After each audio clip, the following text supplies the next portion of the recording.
Hello and welcome to this episode of Kennedy Saves the World.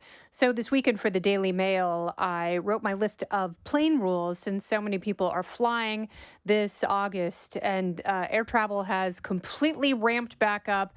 So, if you haven't flown recently and you are this August, you really need to listen to this list because there are some things on here that are controversial and some which are very straightforward, common sense things that we should all be doing on planes. But it's head scratching the number of people who lose their minds on planes. So I came up with a few things that we all just need a refresher course. Okay, we can all be guilty of our worst behavior when we get on planes, or you have to realize that there are just a few people who go out of their way to help other people. And, they're the ones that are the glue that hold everything together. Hopefully you are one of those people that help people put their carry-on bags away when they have packed way too much stuff. Part of that is the airlines, because if you don't fly a lot and you don't have status, you don't want to pay an extra $25, $50 to check a bag. So you put everything you possibly can. And if you're a little old lady traveling to Kansas City to see your grandbaby for the first time, you're going to pack as much crap as you possibly can, and you can't lift it over your head. So it's the nice people who go out of their way to help people who make traveling so much better for everybody. Then there are the people who violate these rules. And there was the woman a few months ago that we all saw the TikTok videos of this woman bum rushing from the back of the plane, pushing people out of the way. And then when everyone was like, hey, stop, that's not what we do. You got to wait your turn.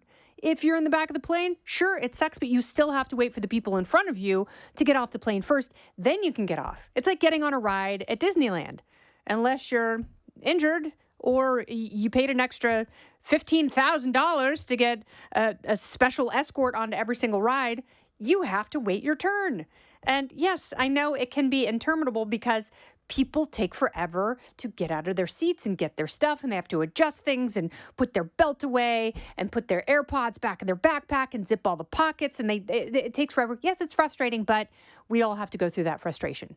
And the further back you are, the longer it takes. I get it, but that doesn't mean that you get to be Usain Bolt and try to sprint to the front of the plane. This woman did that, and then she started telling everyone, I'm a lawyer. And she's telling, it's like, I'm Harvey Levin. She's telling everyone to F off, F themselves. And they're like, nice lady, very classy. Don't do that. Another one that's very important, because there are people who get very nervous to fly, because flying, I don't care who you are, it's unnatural. Even if you're a trained pilot, there's still something very weird about hurtling through the air in a giant metal cylinder. And for some people, it is very anxiety provoking. Dr. Drew once taught me that the fear of flying is a learned fear. It's not something you're born with. It's something you develop. Therefore, it can be unlearned. It just takes time. Some people don't want to invest the time, so they take Ativan or some other anxiety medication, which is fine. Do not drink when you take anxiety medication. Those are the people who end up as memes. Those are the people who either start fights or pee on the drink cart. Alcohol does not typically do that to people. It's not getting blackout drunk. Most people have the good sense not to do that in the airport, and they'll get cut off pretty quickly on a plane.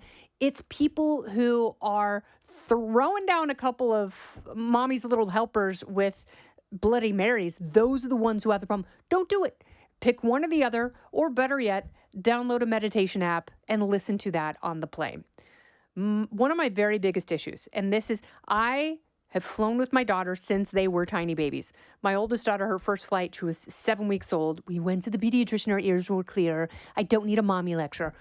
But the point is, we've flown forever since they were young and did what we could to take care of our kids on planes and get them acclimated to flying so they're not little jerks.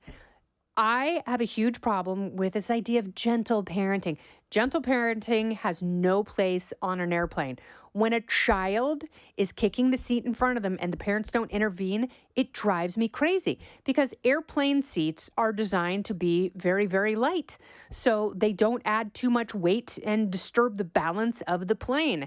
Because of that, you feel everything in an airplane seat, especially when some little urchin is jackhammering the back of your seat like it's on fire. So it drives me crazy. So first, I will stare.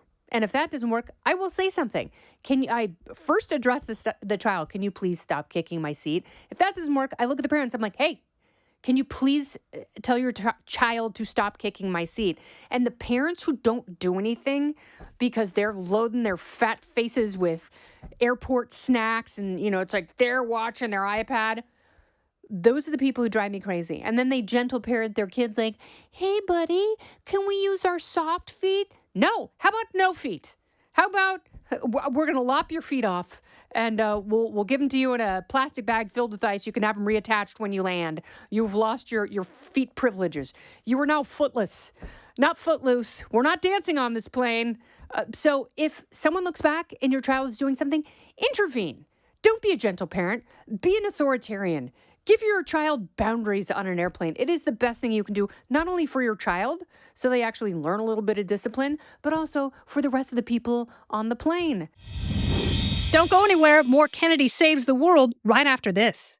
Speaking of discipline, have you, and this, I swear I see it every flight, people going into the bathroom with socks on. God knows what people do on the floors of airplane bathrooms. It's like best case scenario, you are going to get hepatitis. I have a friend who recently on a flight contracted scabies. Ew, disgusting. People are gross. So I'm still a huge fan of disinfecting everything with alcohol wipes when I get on a plane. I don't care if that's a relic from a COVID time gone by. I still do it. But people who go into the bathroom with socks on, you have problems. You should not be flying. You know who else has problems? Morbidly obese people who spill into other people's seats. You have two choices here. One, either buy a first-class seat, or two, walk to your destination and solve two problems at once. You are not entitled to spill your girth into someone else's seat. I'm sorry, you're not. It didn't used to be that way. People didn't used to weigh 600 pounds. We didn't call it body positivity. I'm not talking about chunky people. I'm not talking about husky people. They arguably will live longer. I am talking about people with girth and folds who have not seen their feet for years. They are not entitled to two airplane seats. They are not entitled to spill into mine or anyone else's. It is so unnerving. I don't want to touch someone's folds unless they're paying me to do it on a flight. The other thing is, and this might have been the most controversial one, the middle seat, and I know people will fight me on this, the middle seat gets both armrests, okay? There's the aisle seat and the window seat have their advantages. If you, on a window seat, you can prop your head against the wall and sleep. You can snuggle up against the entire wall. You only need one armrest. With the aisle seat, you can get up, you can high five people, you can do calisthenics, you can constantly go to the back of the plane, to the front of the plane. I don't feel bad for you. The middle seat, two armrests. That's the only solace that they have, especially if they've got great big fat people spilling into their seat. Give them the middle seat. That should be a given. We shouldn't even have to have a discussion about that. The other one, and you see so many memes of this on Instagram and TikTok, of course, which I don't have. Women with long hair who flop their hair over the back of the seat, so it either dangles on someone's tray table or completely blocks their screen. What is wrong with you, Rapunzel? Why would you think that anyone else has to be subjected to your hair? It's like, oh my God, I'm so proud of you. Either you have extensions or, you haven't been to a hairstylist in 15 years. Good job. Wow. You do not get to flop your hair around like it's a cashmere blanket. It's not. It's gross. Hair is gross. We are naturally, genetically predisposed to being disgusted by hair. Disgust is a natural human reaction, and I am grossed out by your hair. I don't care how lovely and long and luscious it is. Keep it in a messy bun on top of your head, or in a baseball hat, but do not flop it over the back of your own seat because it's in the front of someone else's seat. That is so gross. When do people become so disgusting and unhinged and ready to fight? Just stop it. Calm down. Be in your own personal space. Don't make people do things for you. Don't subject your children and your whims and your diseases and your lack of basic decency and cleanliness infringe on someone else's flight. It's not fair. You're holding us hostage. And I, for one, have had enough. That's my plane etiquette for this summer. So now you are free to travel.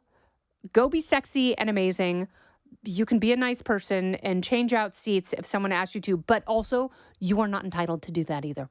If you found a good seat on the seat map, you can keep it. But if you want to give it up and be a good person, you are a good person. And knowing that will get you to heaven.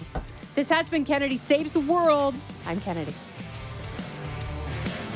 Listen ad-free with a Fox News Podcast Plus subscription on Apple Podcasts, and Amazon Prime members can listen to this show ad-free on the Amazon Music app. Oh, go ahead and leave me a review while you're there. I'd love to hear what you have to say. You've been listening to Kennedy Saves the World on the Fox News Podcast Network.